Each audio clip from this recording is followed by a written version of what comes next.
I'm a writer, I'm a reader, and I'm a master's graduate. But most importantly, I'm obsessed with annotating. Obsessed.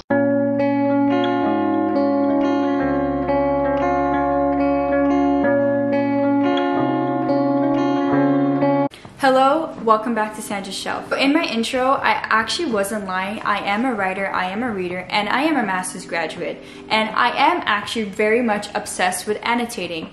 But my obsession with annotation did not come easy, and it actually took me many years to be completely obsessed and completely involved in annotating all of my books and all of the text that I read, because I simply just enjoy doing it at this point, and I find it super educational and beneficial for me as a reader, as a writer, and as an graduate. I was gonna say ex-graduate, but you can't really become an ex-graduate, you just become an alumni, but yeah. I do believe, however, that annotating is an invaluable skill and that every university student should learn it. It could be very challenging at first, but it's super rewarding and you will find your style of annotating eventually. Once you find and develop your style of annotating, you will see that reading becomes much more easier and much more comprehensible. And therefore, at the same time, reading becomes much more enjoyable. In this video, I will explain to you what exactly is annotation, and I will also explain to you the benefits of annotating, and I will show you how to annotate with 12 separate methods of annotation. Let's get started. What is annotating? Annotating is the act of taking notes on a text, essay, article, book, etc. Annotation is done through the acts of highlighting, underlining, as well as writing notes in the margin of a text. Essentially, you add your own comments, thoughts, and notes on the text that you are reading.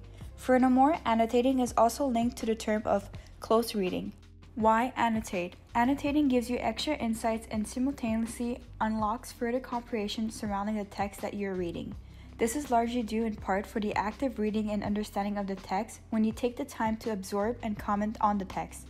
It's the opposite of passive and/or distracted quick reading. Instead, you are in conversation with the text.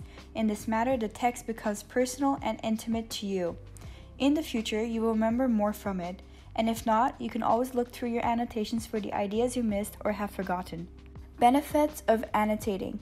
There are very many benefits of annotating. Many of the benefits are not solely academic related, as many people, including myself, find annotating enjoyable, making the reading experience pleasurable and memorable. Here are some of the main benefits. You're more engaged with your reading, and therefore important details don't pass you by. It can also help you analyze text as you go, making it easier on the second read-through to understand the text as a whole. It helps you find the main ideas, thoughts, and arguments of a text. You can find quotes and information much quicker when you need to recall them, for example, when you're composing a response or an essay, or for other citing purposes when you're studying for a test or an exam, etc. How to annotate. There are so many ways to annotate. Eventually, you will determine a style of annotation that suits you and is convenient to you. Also note that the different books as well as different forms of text might require different types of annotation for you. For now, let's look at the common ways of annotating. There are 12 common ways that I've detected. The first way is that you can record your emotional responses and thoughts as you read the text, by writing them in the margin of moments when you laugh, cry, feel inspired, disgusted, intrigued, etc. I personally even write words like haha, oh no, so sad, crying emoji, heart emoji, oh my god, WTF, etc. Basically, write down your thoughts as they come up. The second way of annotating is that you can mark the changes and shifts of the text. Different point of views, example, the story switches from a character to a narrator. Different genre, example, suddenly there is a poem or a letter inside a novel. Different transitional turn, especially when reading critical text, essay, reports, etc. So highlight and underline transitional and causal words such as however, consequently, to conclude, etc. You get the causal relationships and you can connect the dots. You establish the different points and ideas the author is trying to make through these shifts. The third way is to write notes in the margin or on sticky notes. I used to write my commentary on sticky notes, but I found that they might get lost. Instead, I write them directly in the margin of the books because I own the books on my shelves. I would also buy all of my school books and print all of my essays and critical sources for that same reason. For some essays and critical sources, I took notes and inserted highlights directly onto the digital PDF version. If I was unable to mark the file directly, I made a separate Word document with my annotations. You can also do that too, carry an extra notebook or online document for your annotations. The fourth way is to make summaries of each chapter and/or section you read. You can even write these directly at the end or beginning of your book, text, essay, etc.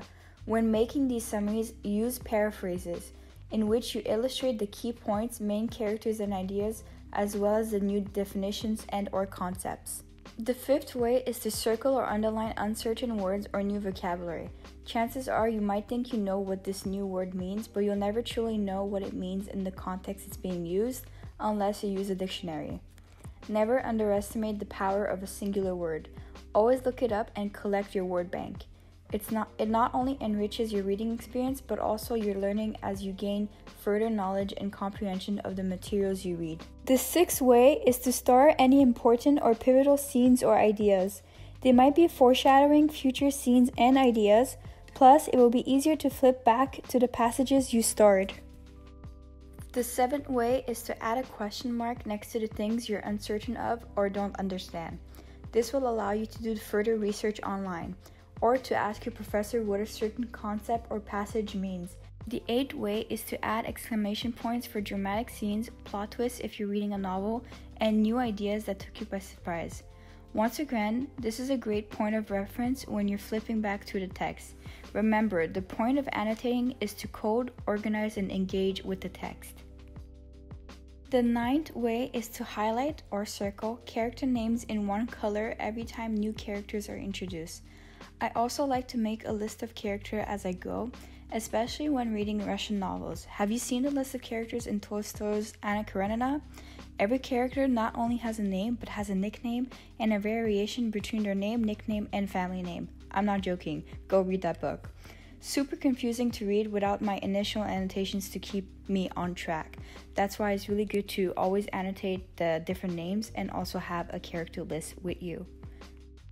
The 10th way is to highlight the different literary devices. This is especially important if you have any literature classes and essay. Note any symbols, imagery, metaphors, figurative speeches, etc.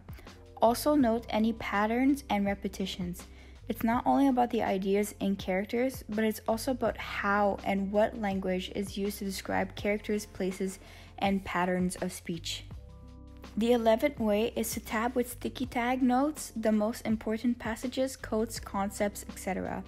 You can use different color tags for your favorite passages, your most important theme, character, quotes, what you want to use for your essays, and etc. It's all up to you how you want to tag and how you want to use colored tags. And finally, the 12th way, you can use color-coded method when highlighting or underlining your books or essays. Example, underline blue for setting, yellow for characters, green for specific themes or a repeated motif. Additionally, if you're reading a novel, you might want to color code mainly based on different themes, such as example, highlight orange for trauma, blue for motherhood, yellow for immigration, and green for love, etc. It's all up to you how you want to highlight and color code. Those were the 12 ways of annotating a text for university. As I said, you get better at annotating through practice. Eventually, you will learn your own patterns of thinking and therefore annotating. Every text might require a different annotation and annotation style from you. In university, I had texts littered with annotations, but they all had different codes, colors, and notes. Another thing worth mentioning is that I only annotate when I need. Therefore, I don't always need to annotate. But I want to annotate the text I read for school and for personal pleasure because it allows me to further engage and enjoy with everything that I read. What is your favorite annotation method and what is the book you have most annotated? And for now, I will see you on the next shelf.